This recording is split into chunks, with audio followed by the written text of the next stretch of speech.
우리는 지난 3주간 십자가의 의미를 살펴보았습니다. 하나님의 공의와 하나님의 사랑이 교차되는 십자가, 즉 수직적 하나님의 공의와 수평적 하나님의 사랑이 만나는 그 교차점이 십자가가 되는 것이죠. 이 십자가는 원래 우리의 죄로 우리가 달려야 할 저주와 심판의 형틀이었습니다.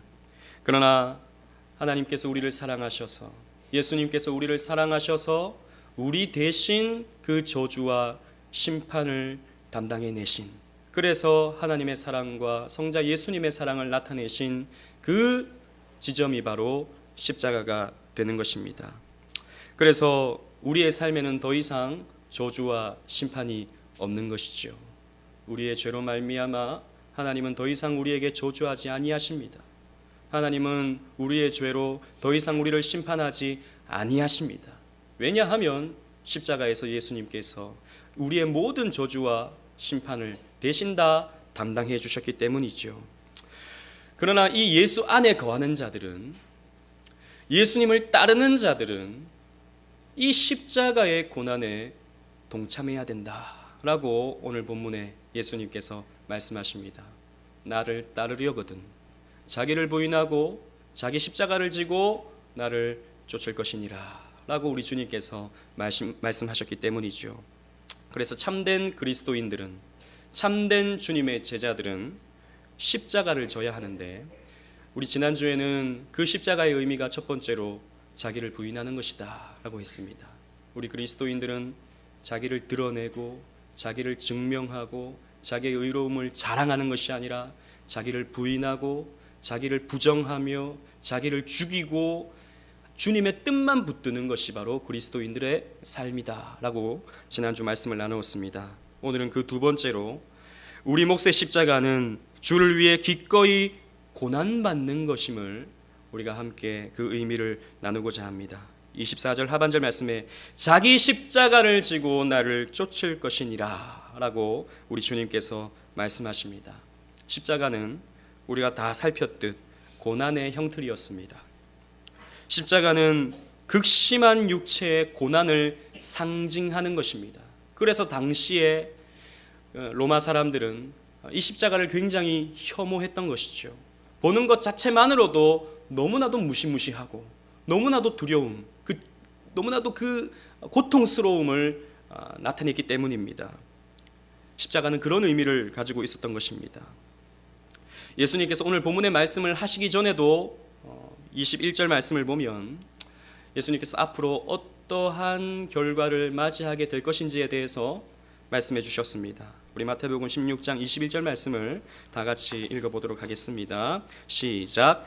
이때로부터 예수 그리스도께서 자기가 예루살렘에 올라가 장로들과 대제사장들과 서기관들에게 많은 고난을 받고 죽임을 당하고 제3일에 살아나야 할 것을 제자들에게 비로소 나타내시니, 우리 주님께서 앞으로 고난 받으실 것에 대해서 제자들에게 말씀하신 것이죠. 그래서 내가 이제 앞으로 고난을 당해야 하는데 나를 따르려는 너희들 또한 고난을 받아야 한다, 십자가를 져야 한다 라고 말씀하고 계시는 것입니다. 여러분, 주님을 따르는 것은 고난을 당하는 것입니다. 주님을 따르는 것은 쉬운 것이 아닙니다. 힘든 것입니다. 주님을 따르는 것은 아주 평온한 길을 걷는 것이 아니라 눈물 골짜기를 지나는 것입니다. 주님을 따르는 길은 넓은 길이 아닙니다. 좁은 길입니다. 외로운 길이요 고독의 길입니다. 여러분, 기독교 역사를 보면 우리는 고난이 그리스도인들에게 어떻게 나타나는지를 너무나도 명확하게 볼 수 있습니다. 사실 성경 역사를 보십시오. 구약 성도들, 아브라함을 보면요, 아브라함은 이름과 걸맞지 않게 자식이 없어서 고생하는 사람이었습니다. 그래서 75살에 하나님께서 아들을 주시겠다고 약속해 주셨는데 오랜 훈련과 오랜 고난 끝에 100세가 되어서 아들을 얻게 되는, 사실 고난의 삶을 산 것이 믿음의 조상 아브라함이었습니다. 야곱은 어떻습니까? 야곱은 아내를 얻으려고 14년 동안 고생을 했습니다. 고생한 후에도 자기의 딸 디나가 강간당하고 자기의 가장 사랑하는 아들 요셉을 잃어버리게 되는, 그래서 고통과 외로움과 허전함 속에서 한평생을 보내게 되는 삶을 살았죠. 그래서 야곱은 인생 말년에 이렇게 고백합니다. 나는 험악한 인생을 보내었다 라고 고백하죠. 야곱의 아들 요셉은 어떻습니까? 요셉의 삶은 그야말로 고난이었습니다. 온갖 모함과 온갖 거짓으로 인해서 감옥 생활을 하고 죄를 뒤집어 쓰고 그런 철저히 고난당하는 삶을 살았던 것이지요. 뿐만이 아닙니다. 다윗도 마찬가지죠.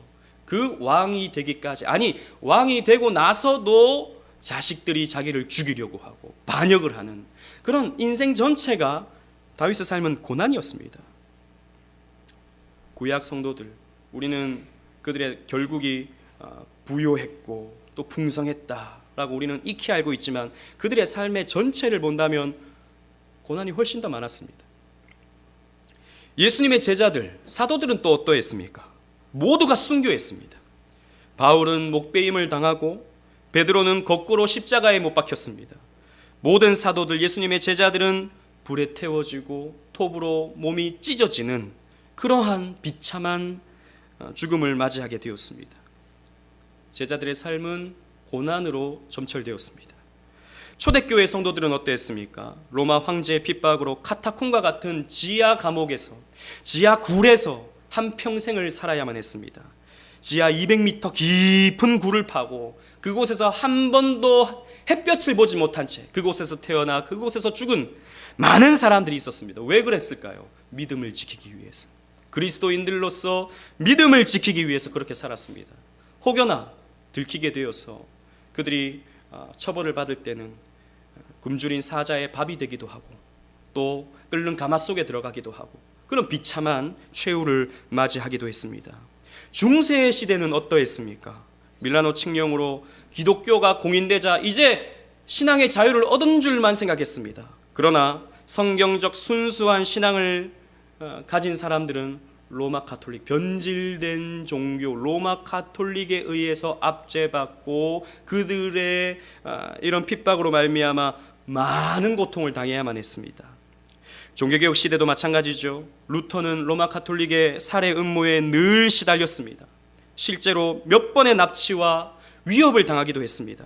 그리고 스위스 쥐리 개혁자 쯔빙글리는 실제로 로마 가톨릭과의 전쟁에서 전사하여 죽음을 당하기도 했습니다. 칼빈 또한 오랜 망명생활 그리고 살해 위협을 당하기도 했고 온갖 질병, 그래서 별명이 걸어다니는 종합병원이었습니다. 우리가 가장 위대한 신학자라고 하면 칼빈을 얘기하는데 칼빈은 온갖 병을 몸에 달고 사는 사람이었습니다. 그래서 로마 가톨릭은 칼빈을 바라보면서 봐라, 저렇게 저주를 받으니까 저렇게 온갖 병에 시달린다고 조롱하기도 했던 것이지요. 고난의 사람들이었습니다. 근세 교회는 어떻습니까? 근대는 어땠습니까? 선교의 역사죠. 교회 시대는 이 근세를 맞이하여서 선교 시대를 맞이했습니다. 그러나 선교는 곧 순교의 역사였습니다. 우리나라 초창기 선교사님들, 우리나라의 첫 발을 내딛었던 토마스 선교사님은 대동강에서 피를 흘려야만 했습니다. 또 온갖 서양 귀신, 야소교도들이라고 하는 돌맞음, 온갖 조롱, 온갖 위협에 시달려야만 했습니다. 그렇게 고난을 당했던 것이죠. 여러분, 오늘날은 어떻습니까? 오늘날은 그나마 그래도 평화 시대를 맞이하게 되었죠. 그러나 여러분, 오늘날에 참된 신앙을 가진 자는 반드시 고난을 당하게 되어 있습니다. 왜냐하면 오늘날의 이 시대는 배교의 시대이기 때문입니다. 오늘날의 시대 또한 중세 시대와 비슷하게 진리가 흐려지고 바른 말씀이 선포되는 것이 아니라 사람들의 초점이 맞춰지고 사람들을 모으기 위해 혈안이 된 교회의 여러 가지 메시지들, 프로그램들이 가득하기 때문에 진리를 전하면, 정말 인간의 죄악됨을 고발하는 설교를 하면 사람들이 싫어합니다. 그런 그리스도인들을 향해서 돌을 던집니다. 왜 내가 죄인이야? 왜 나보고 회개하라 그래? 나 그래도 저 사람보다 착한데, 나 저 사람보다 의로운데 왜 자꾸 나보고 죄인이라 그래? 회개하라 그래. 지금 잘못 살고 있다고 그래. 듣기 싫어. 이렇게 말하고 있는 것이죠. 그래서 필연적으로 바른 복음을 전하면 세상으로부터 미움을 받을 수밖에 없습니다. 물론 우리가 복음 전함에 있어서 지혜롭지 못하게 전하는 경우도 있지요. 그러나 우리가 바른 복음을 전하면요, 세상은 결코 우리를 호의적으로 대하지 않습니다. 돌을 던집니다. 미워합니다. 핍박합니다. 그게 교회 시대의 역사였습니다. 아니, 성경 전역에서 나타나고 있는, 가르쳐주고 있는 내용입니다. 여러분, 오늘날 기독교에 대한 미움과 기독교에 대한 증오가 얼마나 커지고 있습니까? 인터넷에서 기독교의 기자만 나와도 사람들은 발악을 하고 달려듭니다. TV에서는 온갖 이단들의 그런 문제들, 온갖 잘못된 교회들의 그런 문제들을 부각시키죠. 그런데 이단이라는 말을 안 합니다. 얼마 전에도 SBS에서 그것이 알고 싶다, 거기에서도 누가 봐도 이단인데, 우리가 보면 누가 봐도 이단인데 이단이라고 하는 논란이 있는 교회라고 소개를 합니다. 그러니까 많은 사람들은 그저 그냥 뭐 이단인지 뭔지 모르고 그냥 보는 것이죠. 아, 교회에 저렇게 문제 많다, 저렇게 교회 타락했다, 저렇게 사람들을 속이고 있다, 이렇게 말하는 것이죠. 교회를 싸잡아서 비판하는 것입니다. 그래서 오늘날 물론 교회 안에 저는 문제가 많다고 생각합니다. 한국교회 안에 정말 회개해야 될 부분들이 많다고 생각합니다. 그러나 이런 것도 침소봉대하여서 온갖 교회를 흔들려고 하는 세력들이 오늘날 너무나도 많은 것이죠. 그래서 오늘날 점점 더 반기독교 정서, 기독교 혐오 정서는 날로 날로 극심해지고 있습니다. 따돌림을 당하고 있는 것이죠. 그래서 요즘에는 밖에 나가도 내가 교회 다닌다, 내가 집사다, 내가 뭐 어떤 일들을 교회에서 하고 있다라고 말하는 것이 쉽지 않은 시대를 우리는 맞이하고 있습니다. 참으로 안타까운 일이죠. 그리고 여러분, 교회 생활을 조금 여러분들이 하다 보면 물론 다 신앙을 가진 가정에서는 그런 일이 없지만 홀로 신앙생활을 하고 있는 우리 성도님들 가운데서는 가족 간의 그런 갈등도 있을 것입니다. 사랑하는 부모님, 사랑하는 형제, 사랑하는 남편, 사랑하는 아내, 사랑하는 자녀들이 이해를 못하는 것이죠. 교회를 열심히 나가려고 하는, 바른 신앙을 추구하려고 하는 그 가족을 이해를 못하는 것이죠. 그래서 저는 불신 가정에서 자랐습니다. 어릴 때부터 저희 어머니는, 우리 집은 불도가 센 집안이라서 한 집안에 두 종교가 있으면 우환이 찾아오니까 절대 교회 다니면 안 된다라고 하는 분이 저희 어머니였습니다.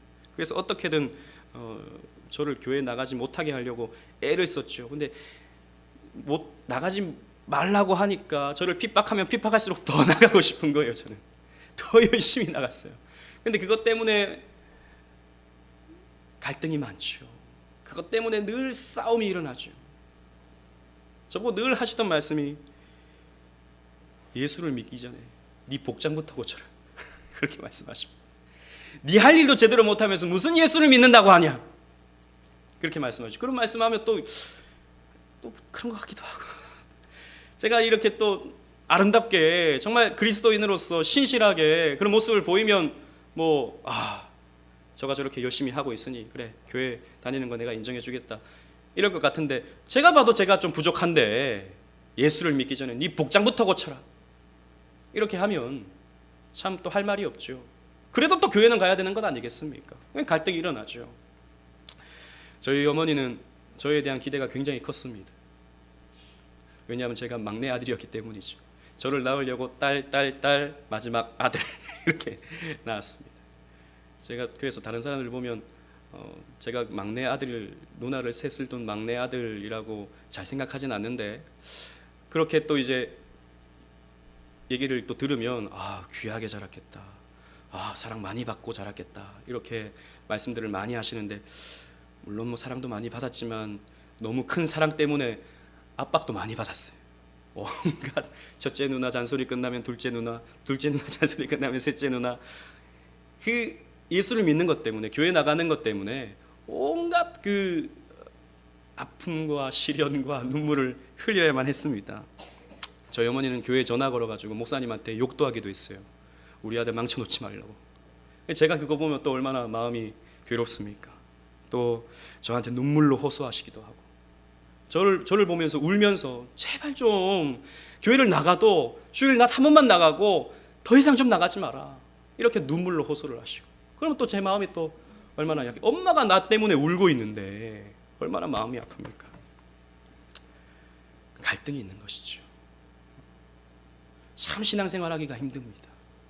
참 예수님을 바로 믿기가 너무나도 힘든 것입니다. 그러나 결국에는 하나님께서 모든 것을 합력하여 선을 이루어 주셔서 오늘날 제가 또 목사가 된 것이죠. 또 그렇게 반대하시던 저희 어머니도 이제 집사가 되어서 교회 생활을 하는 것이죠. 놀랍게도 하나님은 그렇게 인도해 주십니다. 그러나 분명한 것은 이런 가족 간의 갈등도 있는 것입니다. 또 여러분, 놀랍게도 여러분, 신앙생활을 좀 열심히 하려고 하면 할수록요, 우리의 삶에 또 문제가 찾아옵니다. 기가 막힙니다. 좀 결단을 하고 내가 이번에 좀 열심히 해봐야지 라고 생각을 하면 갑자기 질병이 찾아오기도 하고, 갑자기 집안에 물질적인 문제가 찾아오기도 하고, 갑자기 인간관계에서의 뒤틀러짐이 있기도 하고, 문제들이 찾아온다. 이게 뭐냐 싶은 것이죠. 내가 하나님을 잘 섬기려고 하는데 왜 하나님은 나에게 이런 시련을 주시나 의심이 들기도 합니다. 하나님이 과연 살아계시나? 살아계신다면 왜 나를 이렇게 만들어 가시지? 내가 좀 잘하려고 하면 하나님이 도와주셔야 하는 것 아닌가? 아니면 하나님이 나를 사랑하지 않으시는가? 이런 생각이 든다는 것이죠. 왜 그렇겠습니까? 사탄 마귀는 우리를 늘 넘어뜨리려고 합니다. 하나님께로 나가려고 하면 할수록 우리 앞을 막고 우리를 넘어지게 하고 우리를 시험한다는 것이, 우리를 흔들어 놓는다는 것입니다. 그래서 여러분, 믿음 생활을 하면, 정말 하나님 말씀대로 살려고 하면 여러 가지의 문제들이 찾아오는 것이죠. 또 뿐만 아니라 가장 궁극적으로는 우리가 주님의 사명을 감당하는 것이, 하나님께서 우리에게 각자에 주신 사명을 감당하는 것이 십자가를 지는 것과 같은 고통스러운, 때로는 눈물을 흘려야 하는 너무나도 무거운 일이 되고 마는 것입니다. 그러므로 여러분 보십시오. 성경을 봐도 그렇고 교회 역사를 봐도 그렇고 우리의 실존을 봐도 그렇습니다. 성도들에게 나타나는 표징은 결코 여러분 만사형통이 아닙니다. 물론 여러분, 만사형통이라는 말은 하나님 안에서 모든 것이 합력하여 선이 이루어진다는 의미에서는 만사형통일 수 있습니다. 그러나 모든 것이 잘 되는 것이 아닙니다. 성도에게 나타나는 표징은 부와 건강이 아닙니다. 예수님을 잘 믿었더니 내가 부자가 되었다, 예수님을 잘 믿었더니 내가 건강해졌다, 이것이 아닙니다. 여러분, 성도에게 나타나는 표징은 고난입니다. 그러므로 여러분들이 진실로 그리스도를 따르고자 한다면 여러분들의 삶에는 필연적으로 고난이 따라오게 되어 있는 것이죠. 그러나 오늘날의 한국교회의 많은 목사들이, 많은 교회들이 부와 형통을 부추깁니다. 예수 잘 믿으면 삶도 잘 된다고 가르칩니다. 물론 여러분, 우리는 하나님 안에서 영적으로 잘 됩니다. 그러나 우리의 삶이 모든 것이 잘 되는 것이 아니죠. 헌금 많이 하면 하나님이 채워 주셔가지고 더 부유하게 된다. 그래서 하나님의 곳간에 채우면 이 땅에서 더 큰 부자가 된다, 이렇게 말합니다. 물론 하나님께서는 갚으십니다. 채워주십니다. 그러나 몇 배로 뻥 튀게 하시고 우리가 헌금한 대로 다 채워주시는 그런 것은 또 결코 아닙니다. 여러분, 기도하면 안 풀리던 문제들이 다 해결된다, 여러분, 그런 것도 아니죠. 예수 잘 믿으면 나를 대적하는 모든 사람들, 방해자들, 그들로부터 승리하게 된다, 아닙니다. 여러분, 오히려 우리가 더 위축되고 그들은 더 승승장구하는 그런 모습들을 우리는 너무나도 많이 봐요. 주로 극동방송이나 기독교 TV나 또 여러 교회에서 세워놓는 간증하는 사람들의 간증을 들으면 다 이런 내용이죠. 내가 어떻게 했더니 하나님께서 이렇게 복을 주셨다, 이런 말을 들으면요, 아 그래, 나도 이렇게 잘 믿어야지, 나도 그렇게 잘 돼야지, 이런 생각이 드는 것 다 나쁜 것은 아니지만, 그런 간증이 한 가지의 또 위험성을 우리에게 가져다 주는데 뭐냐 하면, 그럼 나는 뭔가라는 생각을 가져다 줍니다. 왜? 우리의 삶에는 그런 일이 잘 일어나지 않거든요. 우리는 헌금해도 하나님이 뻥튀기 해주시지 않거든요. 우리는 기도해도 그 문제가 술술술 풀려나지 않거든요. 우리의 대적자는 여전히 강성하고 우리를 핍박하는 사람들은 여전히 잘 나가거든요. 이 뭔가, 나는 왜 계속 이러는가? 조금은 열심히 해보려고, 그래서 또 기도해보려고, 나도 잘해보려고 해도 아무리 기다려도 그런 일은 잘 일어나지 않는 것이죠. 실존적으로. 여러분, 예수 믿으면 잘 된다. 물론 한편으로는 저는 그런 성경에서 그런 가르침이 있다고 생각합니다만, 이러한 신앙은요, 고난의 설 자리를 빼앗아 버립니다.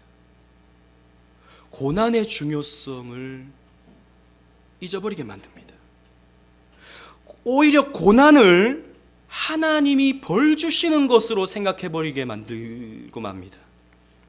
고난을 오히려 불신앙의 결과로서 생각하게 만드는 것입니다. 예를 들자면 그런 것이죠.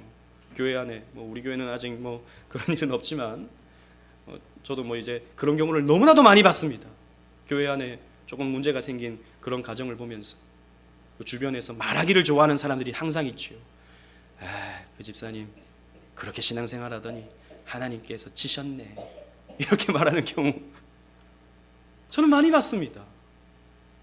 지은 죄가 있기 때문에 뭔가 우리가 알지 못하는 하나님 앞에서 부족한 것, 지은 죄, 그런 것이 있으니까 하나님께서 저렇게 하시지, 이렇게 생각하는 경우를 저는 많이 봤습니다. 여러분, 결코 아니죠. 그렇게 생각하는 것은 정말 죄악된 것입니다. 왜 그렇습니까? 하나님은 고난을 통해서 그 사람을 성장시키시고, 고난을 통해서 그 사람을 더욱더 하나님을 의지하는 자로 만들어 가시는 훈련의 과정인데, 그 과정을 갖다가 하나님께서 벌 주시네, 하나님께서 치셨네, 하나님께서 지금 징계하고 계시네, 이런 식으로 폄하하는 것은 하나님의 거룩한 경륜을 왜곡시켜버리는 것입니다. 잘못된 것이죠. 그런데 오늘날 많은 성도들 가운데 그런 생각들을 가지고 있습니다. 그래서 오늘날 사람들은 고난받기를 싫어합니다. 예수 믿으면서 하나님의 일을 한다고 하면서 하나님의 종이 된다고 하면서도 고난받기를 싫어합니다. 힘든 거 싫다는 것이죠. 오늘날은 정말 이 고난이라는 말을 너무나도 싫어하죠. 그래서 점점 더 목사 되기도 싫어합니다. 요즘 그 사람들이 많이 모여서 십수를 해서도 들어간다고 하던 그런 신학교도 요즘에는 미달입니다. 정원이 채워지질 않습니다. 신학교마다 정원이 채워지질 않습니다. 왜? 목사님 고생한다는 거지. 옛날만큼 그렇게 존경받지도 못하고 옛날만큼 그렇게 되지도 않으니까 안 한다는 것입니다. 사람들은 힘든 일, 어려운 일 하기 싫어하죠. 그래서 이런 교회를 잘 안 옵니다. 가능하면 큰 교회, 가능한 큰 교회에서 그냥 적당히 그냥 신앙생활 하기를 원하죠. 그냥 조용히 왔다가 조용히 가는 그런 신앙생활 하기를 원하는 것입니다. 여유롭게 신앙생활합니다. 이런 교회는 자꾸 눈치가 보여가지고 잘 오기가 힘들어요. 누가 오면 왔다 하고 가면 간다 하고 막 쳐다보니까. 그러나 여러분, 그것도 우리가 짊어져야 할 십자가라고 저는 생각합니다. 그래서 여러분들이 참 귀한 분들이, 이 자리에 앉아있는 여러분들, 저는 정말 귀한 분들이라고 생각합니다. 그러나 여러분, 점점 이렇게 고난을 피하면서 사람들은 나약해집니다. 나약한 성도들이 되는 것이죠. 그러면서 나약한 기독교가 됩니다. 아무런 세상에 영향력을 미치지 못하는 죽어버린 기독교가 되고 마는 것이죠. 여러분, 아닙니다. 기독교는 십자가를 지는 종교입니다. 죽을 각오를 하고 믿는 것이 기독교입니다. 여러분, 십자가를 지려 할 때 기독교는 살아나는 것이죠. 역사가 나타나는 것입니다. 그래서 예수님은 마태복음 16장 25절에 이렇게 말씀하십니다. 우리 여러분 주보했습니다. 다 같이 읽어보겠습니다. 25절 말씀 시작. 누구든지 제 목숨을 구원코자 하면 잃을 것이요 누구든지 나를 위하여 제 목숨을 잃으면 찾으리라. 제 목숨을 구원하고자 하면, 살려고 하면 잃어버린다, 죽는다. 하지만 주를 위하여 목숨을 잃고자 하면, 죽고자 하는 신앙으로 주님을 쫓으면 산다. 우리 주님의 말씀입니다. 여러분, 사도 바울은 말로 다 할 수 없는 고난을 겪었습니다. 고린도후서 11장 24절로 28절 말씀을 보면요, 제가 읽어드리겠습니다. 사도 바울이 받은 고난의 내용들입니다. 유대인들에게 40에 하나 감한매를 5번 맞았으며 3번 태장으로 맞고 1번 돌로 맞고 3번 파선하고 1주야를 깊은 바다에서 지냈으며 여러 번 여행하면서 강의 위협과 강도의 위협과 동족의 위협과 이방인의 위협과 시내의 위협과 광야의 위협과 바다의 위협과 거짓 형제 중에 위협을 당하고 또 수고하여 애쓰고 여러 번 자지 못하고 줄이며 목마르고 여러 번 굶고 춥고 헐벗었노라. 이외의 일은 고사하고 아직도 날마다 내 속에서 눌리는 일이 있으니 곧 교회를 위하여 염려하는 것이다. 사도 바울은 육체로서는 당할 수 있는 모든 고통을 당했습니다. 뿐만 아니라 마음의 고통도 있었다고요. 교회를 향한 그 눌림, 걱정, 염려 이런 것이 있었던 것이죠. 그런데 바울이 놀랍게 뭐라고 말합니까? 골로새서 1장 24절에 이렇게 말하고 있습니다. 골로새서 1장 24절 주보에 있습니다. 다 같이 읽어보겠습니다. 시작. 이제 너희를 위하여 받는 괴로움을 기뻐하고 그리스도의 남은 고난을 그의 몸된 교회를 위하여 내 육체에 채우노라. 나는 이 괴로움을 기뻐한다. 내가 받은 이 고난을 나는 기뻐한다. 왜?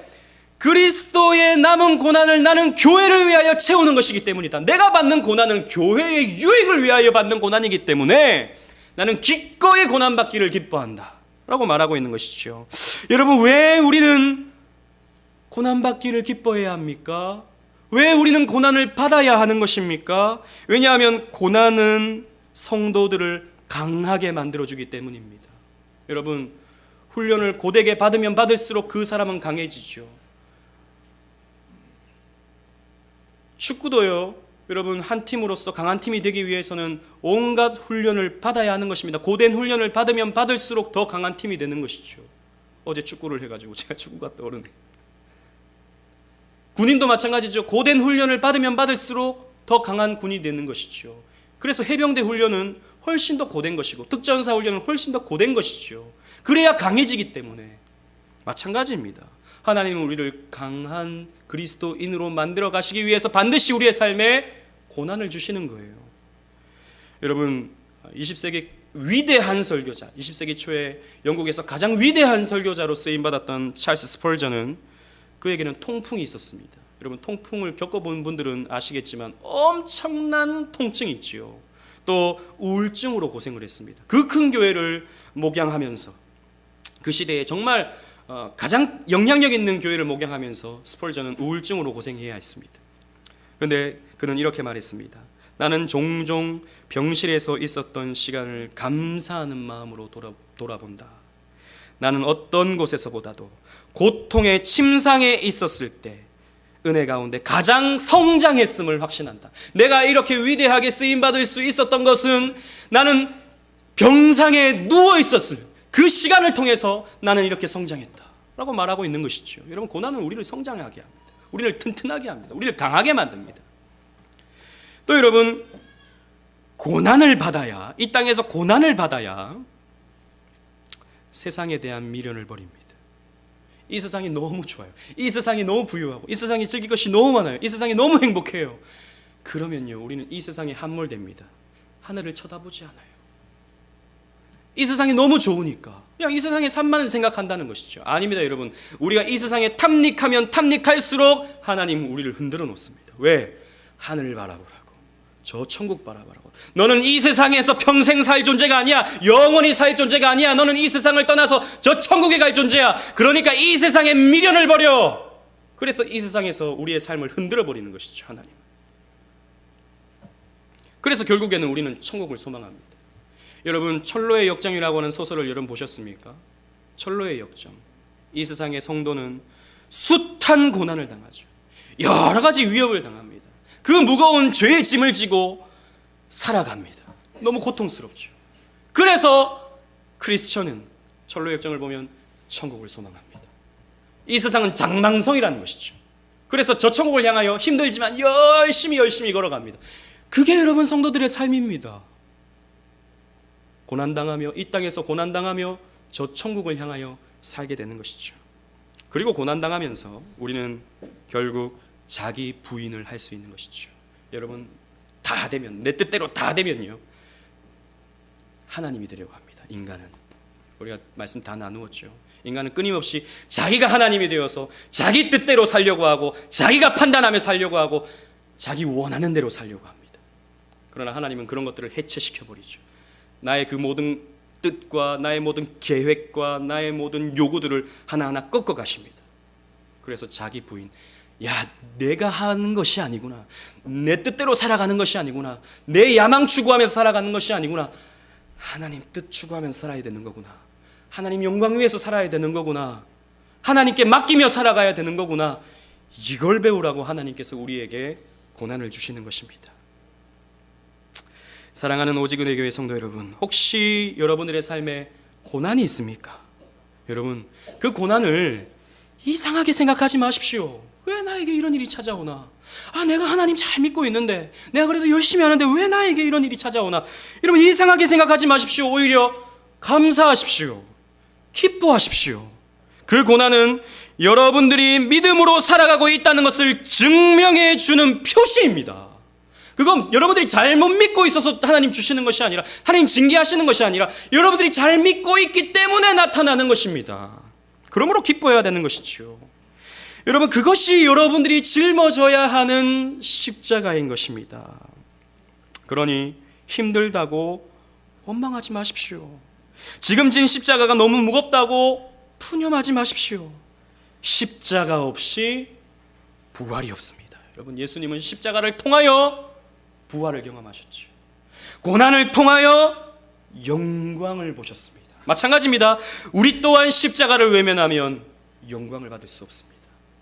십자가를 통해 우리는 결국 영광을 보는 것이죠.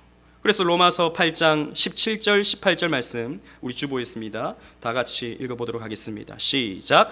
자녀이면 또한 상속자 곧 하나님의 상속자요 그리스도와 함께한 상속자니 우리가 그와 함께 영광을 받기 위하여 고난도 함께 받아야 할 것이니라. 생각건대 현재의 고난은 장차 우리에게 나타날 영광과 비교할 수 없도다.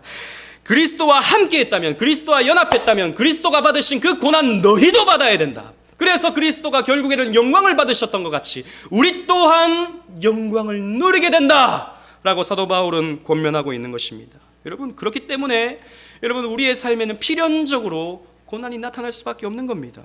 여러분, 어떤 사람이 꿈을 꿨습니다. 꿈을 꾸는데 저마다 사람들이 십자가를 지고 어떤 한 길을 향하여 걸어갑니다.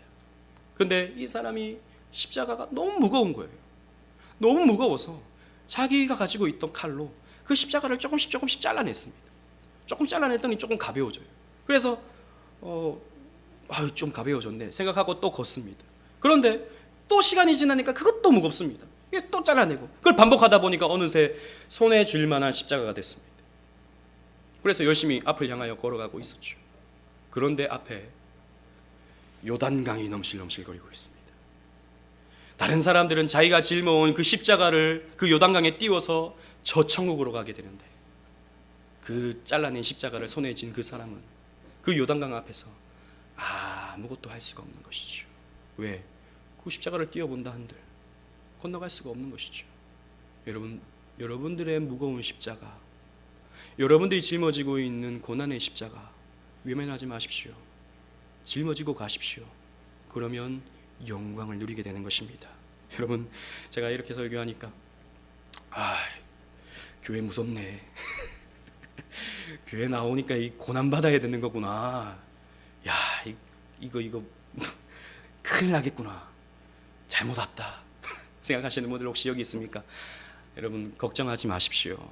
정말 걱정하지 마십시오. 그런 삶의 고난들은 우리 삶 속에서 나타나지만 그러나 하나님께서 이길 힘을 주시고 그 고난 속에서 세상이 줄 수 없는 평안과 세상이 줄 수 없는 기쁨과 세상이 줄 수 없는 사랑을 만끽하면서 짊어지는 고난입니다. 그래서 우리는 기꺼이 즐거이 행복하게 질 수 있는 고난이 될 수 있는 거지요. 예수 안 믿는다고 삶에 고난이 없습니까? 그렇지도 않습니다. 그들의 고난은 죄로 말미암아 저주의 고난이 찾아오죠. 심판으로서 고난이 찾아옵니다. 우리는 행복한 고난을 받는 것입니다. 영광스러운 고난을 받는 것입니다. 그렇기 때문에 여러분, 걱정하지 마십시오. 자기를 부인하고 자기 십자가를 기꺼이 짊으로 하늘의 영광을 맛보고 하늘의 영광을 사는 모든 성도님들 되시기를 주님 이름으로 축원합니다. 아멘.